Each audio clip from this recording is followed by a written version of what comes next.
Chapter 45, The Fall of Jericho. This chapter is based on Joshua 5, 13-15, and chapter 6 and chapter 7. The Hebrews had entered Canaan, but they had not subdued it, and to human appearance the struggle to gain possession of the land must be long and difficult. It was inhabited by a powerful race who stood ready to oppose the invasion of their territory. The various tribes were bound together by the fear of a common danger. Their horses and iron battle chariots, their knowledge of the country, and their training in war would give them great advantage. Furthermore, the country was guarded by fortresses, cities great and fenced up to heaven. Deuteronomy chapter 9, verse 1. Only in the assurance of a strength not their own could the Israelites hope for success in the impending conflict. One of the strongest fortresses in the land, the large and wealthy city of Jericho, lay just before them, but a little distance from their camp at Gilgal. On the border of a fertile plain, abounding with the rich and varied productions of the tropics, its palaces and temples the abode of luxury and vice, this proud city, behind its massive battlements, offered defiance to the God of Israel.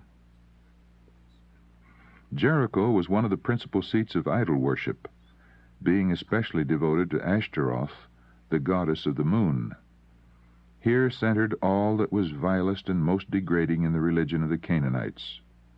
The people of Israel, in whose minds were fresh the fearful results of their sin at Beth Peor, could look upon this heathen city only with disgust and horror. To reduce Jericho was seen by Joshua to be the first step in the conquest of Canaan. But first of all he sought an assurance of divine guidance, and it was granted him. Withdrawing from the encampment to meditate and to pray that the God of Israel would go before his people, he beheld an armed warrior of lofty stature and commanding presence, with his sword drawn in his hand. To Joshua's challenge, "Art thou for us or for our adversaries?" the answer was given, "As captain of the hosts of the Lord am I now come." The same command given to Moses in Horeb, "Loose thy shoe from off thy foot, for the place whereon thou standest is holy," revealed the true character of the mysterious stranger. It was Christ, the exalted one, who stood before the leader of Israel. Awe-stricken, Joshua fell upon his face and worshipped, and heard the assurance, "I have given into thine hand Jericho, and the king thereof, and the mighty men of valor." And he received instruction for the capture of the city. In obedience to the divine command, Joshua marshaled the armies of Israel. No assault was to be made. They were simply to make the circuit of the city, bearing the ark of God and blowing upon trumpets. First came the warriors, a body of chosen men, not now to conquer by their own skill and prowess, but by obedience to the directions given them from God. 7 priests with trumpets followed. Then the ark of God, surrounded by a halo of divine glory, was borne by priests clad in the dress denoting their sacred office. The army of Israel followed, each tribe under its standard. Such was the procession that compassed the doomed city. No sound was heard but the tread of that mighty host, and the solemn peal of the trumpets, echoing among the hills and resounding through the streets of Jericho. The circuit completed, the army returned in silence to their tents, and the ark was restored to its place in the tabernacle. With wonder and alarm, the watchmen of the city marked every move, and reported to those in authority. They knew not the meaning of all this display, but when they beheld that mighty host marching around their city once each day, with the sacred ark and the attendant priests, the mystery of the scene struck terror to the hearts of priests and people. Again they would inspect their strong defenses, feeling certain they could successfully resist the most powerful attack. Many ridiculed the thought that any harm could come to them through these singular demonstrations. Others were awed as they beheld the procession that each day wound about the city. They remembered that the Red Sea had once parted before this people, and that a passage had just been opened for them through the river Jordan. They knew not what further wonders God might work for them. For 6 days the host of Israel made the circuit of the city. The 7th day came, and with the first dawn of light Joshua marshaled the armies of the Lord. Now they were directed to march 7 times around Jericho, and at a mighty peal from the trumpets to shout with a loud voice, for God had given them the city. The vast army marched solemnly around the devoted walls. All was silent, save the measured tread of many feet, and the occasional sound of the trumpet breaking the stillness of the early morning. The massive walls of solid stone seemed to defy the siege of men. The watchers on the walls looked on with rising fear. As the first circuit ended, there followed a second, then a third, a fourth, a fifth, a sixth. What could be the object of these mysterious movements? What mighty event was impending? They had not long to wait. As the 7th circuit was completed, the long procession paused. The trumpets, which for an interval had been silent, now broke forth in a blast that shook the very earth. The walls of solid stone, with their massive towers and battlements, tottered and heaved from their foundations, and with a crash fell in ruin to the earth. The inhabitants of Jericho were paralyzed with terror, and the hosts of Israel marched in and took possession of the city. The Israelites had not gained the victory by their own power. The conquest had been wholly the Lord's. And as the firstfruits of the land, the city, with all that it contained, was to be devoted as a sacrifice to God. It was to be impressed upon Israel that in the conquest of Canaan they were not to fight for themselves, but simply as instruments to execute the will of God, not to seek for riches or self-exaltation, but the glory of Jehovah their King. Before the capture, the command had been given, "The city shall be accursed, even it and all that are therein. Keep yourselves from the accursed thing, lest ye make yourselves accursed, and make the camp of Israel a curse, and trouble it." All the inhabitants of the city, with every living thing that it contained, both man and woman, young and old, and ox and sheep and ass, were put to the sword. Only faithful Rahab, with her household, was spared, in fulfillment of the promise of the spies. The city itself was burned. Its palaces and temples, its magnificent dwellings with all their luxurious appointments, the rich draperies and the costly garments were given to the flames. That which could not be destroyed by fire, the silver and the gold and the vessels of brass and of iron, was to be devoted to the service of the tabernacle. The very site of the city was accursed. Jericho was never to be rebuilt as a stronghold. Judgments were threatened upon anyone who should presume to restore the walls that divine power had cast down. The solemn declaration was made in the presence of all Israel, "Cursed be the man before the Lord, that riseth up and buildeth this city Jericho. He shall lay the foundation thereof in his firstborn, and in his youngest son shall he set up the gates of it." The utter destruction of the people of Jericho was but a fulfillment of the commands previously given through Moses concerning the inhabitants of Canaan.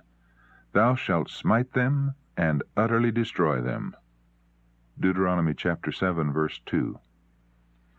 Of the cities of these people, "Thou shalt save alive nothing that breatheth."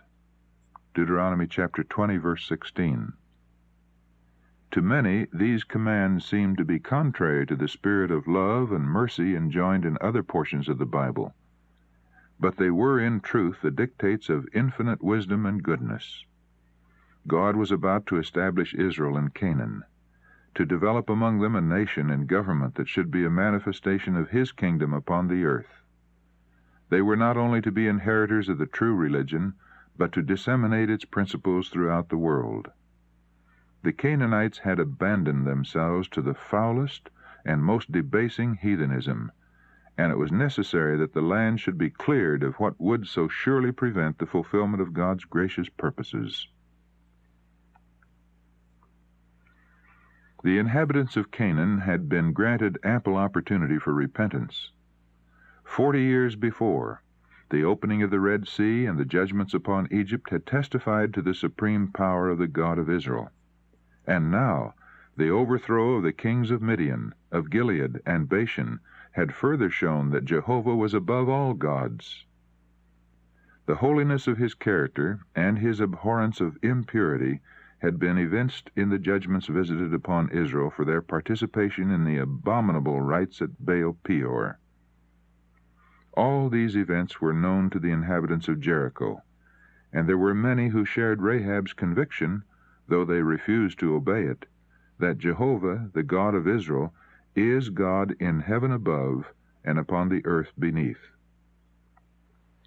Like the men before the flood, the Canaanites lived only to blaspheme heaven and defile the earth. And both love and justice demanded the prompt execution of these rebels against God and foes to man. How easily the armies of heaven brought down the walls of Jericho, that proud city whose bulwarks 40 years before had struck terror to the unbelieving spies. The mighty one of Israel had said, "I have given into thine hand Jericho." Against that word, human strength was powerless. By faith, the walls of Jericho fell down. Hebrews chapter 11, verse 30. The captain of the Lord's host communicated only with Joshua. He did not reveal himself to all the congregation, and it rested with them to believe or doubt the words of Joshua, to obey the commands given by him in the name of the Lord, or to deny his authority. They could not see the host of angels who attended them under the leadership of the Son of God. They might have reasoned, "What unmeaning movements are these, and how ridiculous the performance of marching daily around the walls of the city, blowing trumpets of ram's horns. This can have no effect upon those towering fortifications." But the very plan of continuing this ceremony through so long a time prior to the final overthrow of the walls afforded opportunity for the development of faith among the Israelites. It was to be impressed upon their minds that their strength was not in the wisdom of man, nor in his might, but only in the God of their salvation. They were thus to become accustomed to relying wholly upon their divine leader.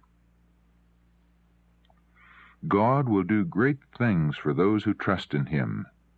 The reason why his professed people have no greater strength is that they trust so much to their own wisdom, and do not give the Lord an opportunity to reveal his power in their behalf. He will help his believing children in every emergency if they will place their entire confidence in him and faithfully obey him. Soon after the fall of Jericho, Joshua determined to attack Ai, a small town among the ravines a few miles to the west of the Jordan Valley. Spies sent to this place brought back the report that the inhabitants were but few, and that only a small force would be needed to overthrow it. The great victory that God had gained for them had made the Israelites self-confident. Because he had promised them the land of Canaan, they felt secure, and failed to realize that divine help alone could give them success. Even Joshua laid his plans for the conquest of Ai without seeking counsel from God. The Israelites had begun to exalt their own strength, and to look with contempt upon their foes. An easy victory was expected, and 3,000 men were thought sufficient to take the place. These rushed to the attack without the assurance that God would be with them. They advanced nearly to the gate of the city, only to encounter the most determined resistance. Panic-stricken at the numbers and thorough preparation of their enemies, they fled in confusion down the steep descent.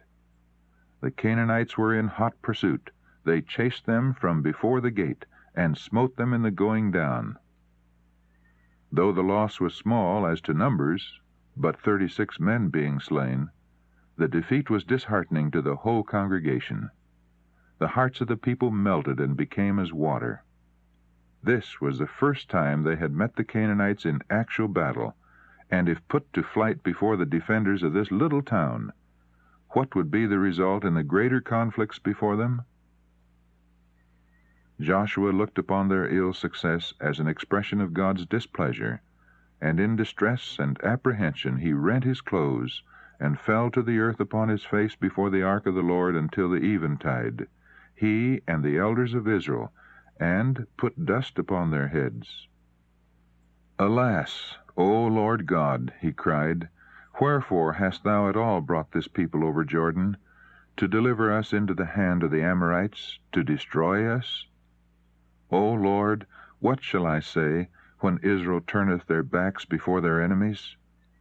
For the Canaanites and all the inhabitants of the land shall hear of it, and shall environ us around, and cut off our name from the earth. And what wilt thou do unto thy great name? The answer from Jehovah was, Get thee up. Wherefore liest thou thus upon thy face?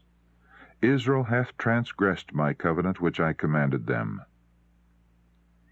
It was a time for prompt and decided action, and not for despair and lamentation. There was secret sin in the camp, and it must be searched out and put away before the presence and blessing of the Lord could be with his people. Neither will I be with you any more, except ye destroy that accursed from among you. God's command had been disregarded by one of those appointed to execute his judgments, and the nation was held accountable for the guilt of the transgressor. They have even taken of the accursed thing, and have also stolen and dissembled also.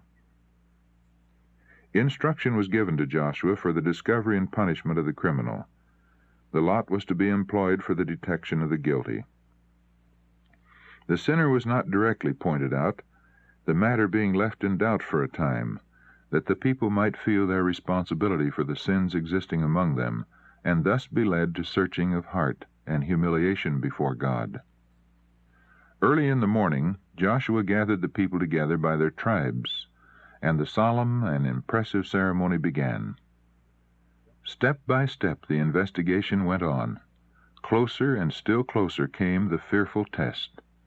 First the tribe, then the family, then the household, then the man was taken.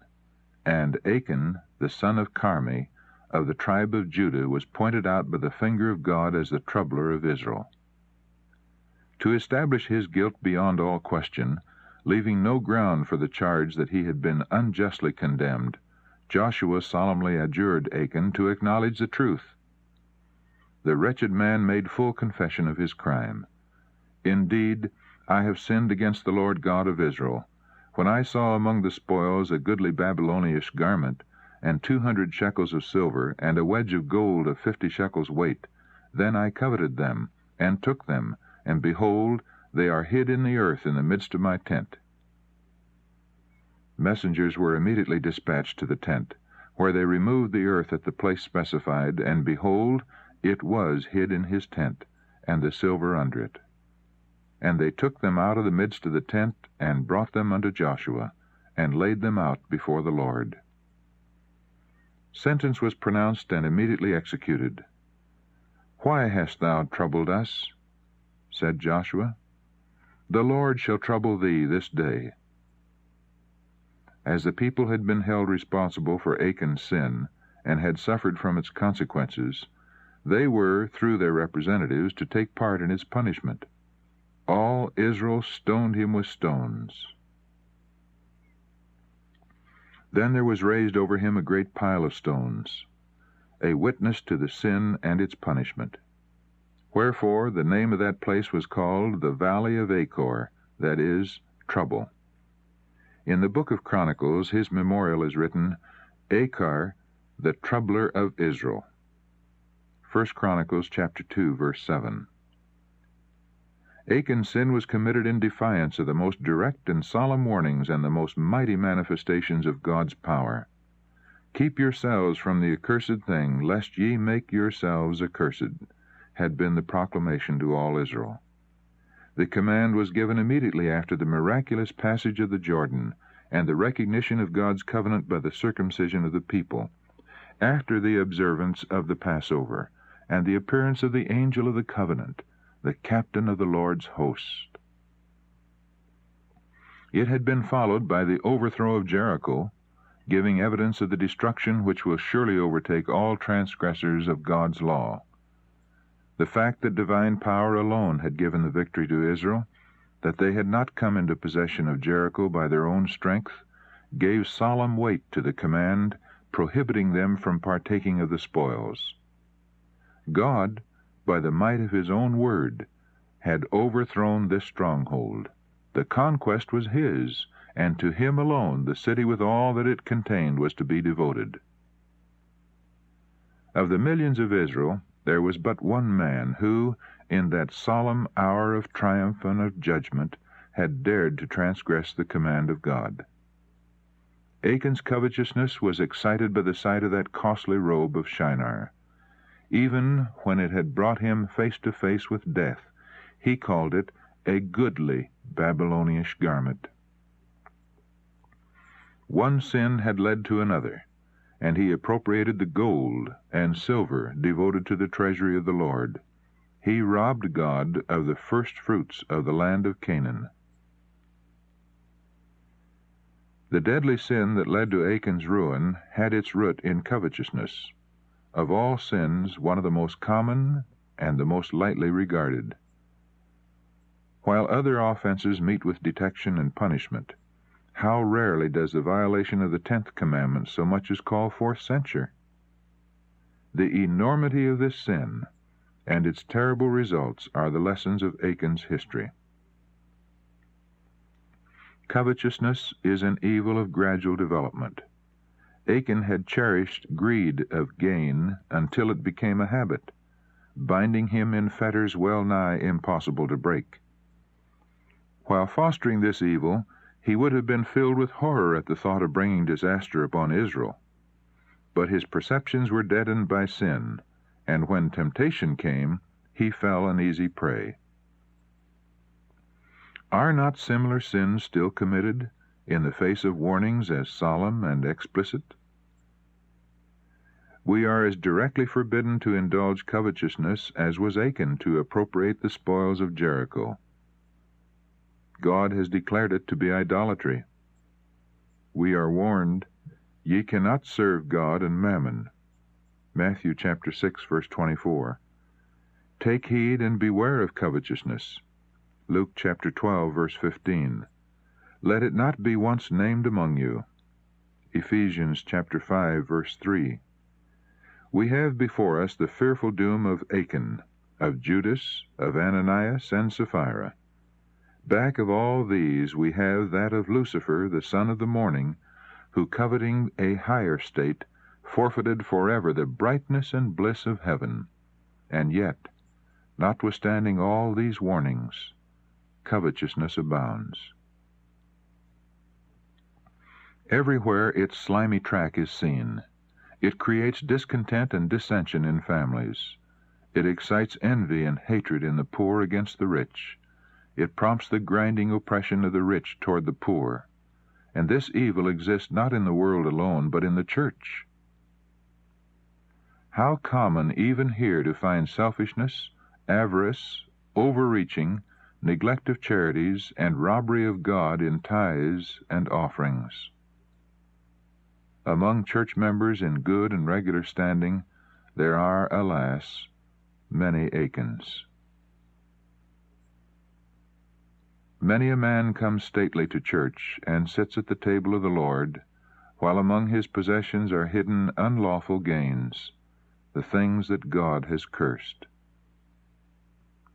For a goodly Babylonish garment, multitudes sacrifice the approval of conscience and their hope of heaven. Multitudes barter their integrity and their capabilities for usefulness for a bag of silver shekels. The cries of the suffering poor are unheeded. The gospel light is hindered in its course. The scorn of worldlings is kindled by practices that give the lie to the Christian profession. And yet, The covetous professor continues to heap up treasures. Will a man rob God? Yet ye have robbed me. Malachi chapter 3, verse 8, saith the Lord.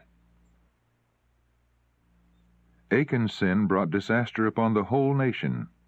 For one man's sin, the displeasure of God will rest upon his church till the transgression is searched out and put away. The influence most to be feared by the church is not that of open opposers, infidels, and blasphemers, but of inconsistent professors of Christ. These are the ones that keep back the blessing of the God of Israel and bring weakness upon his people.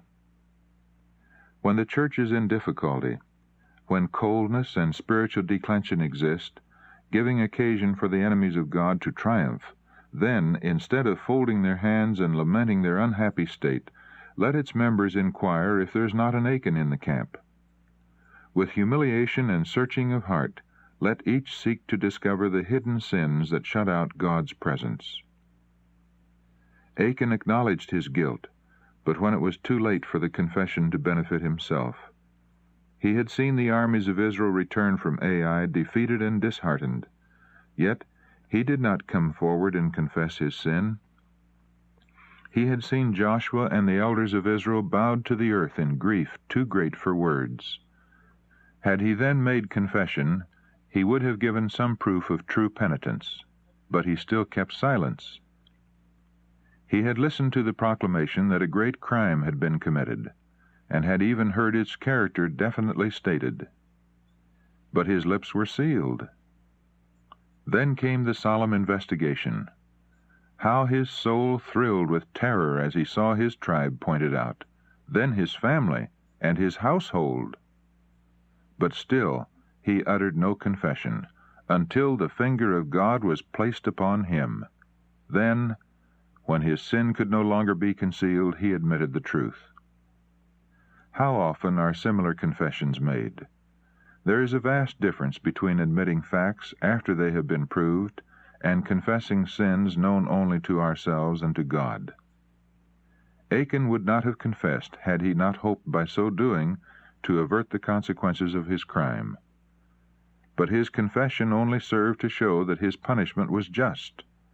There was no genuine repentance for sin, no contrition, no change of purpose, no abhorrence of evil.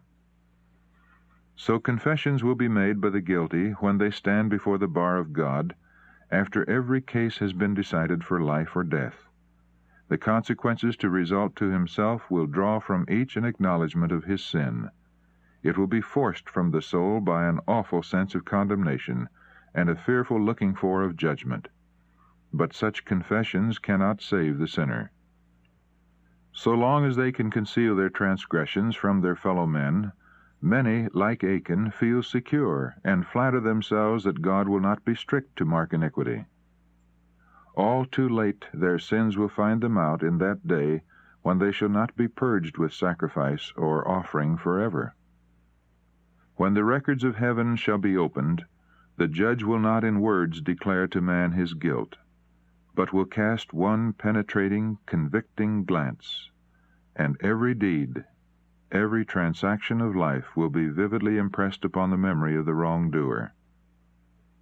The person will not, as in Joshua's day, need to be hunted out from tribe to family, but his own lips will confess his shame. The sins hidden from the knowledge of men will then be proclaimed to the whole world.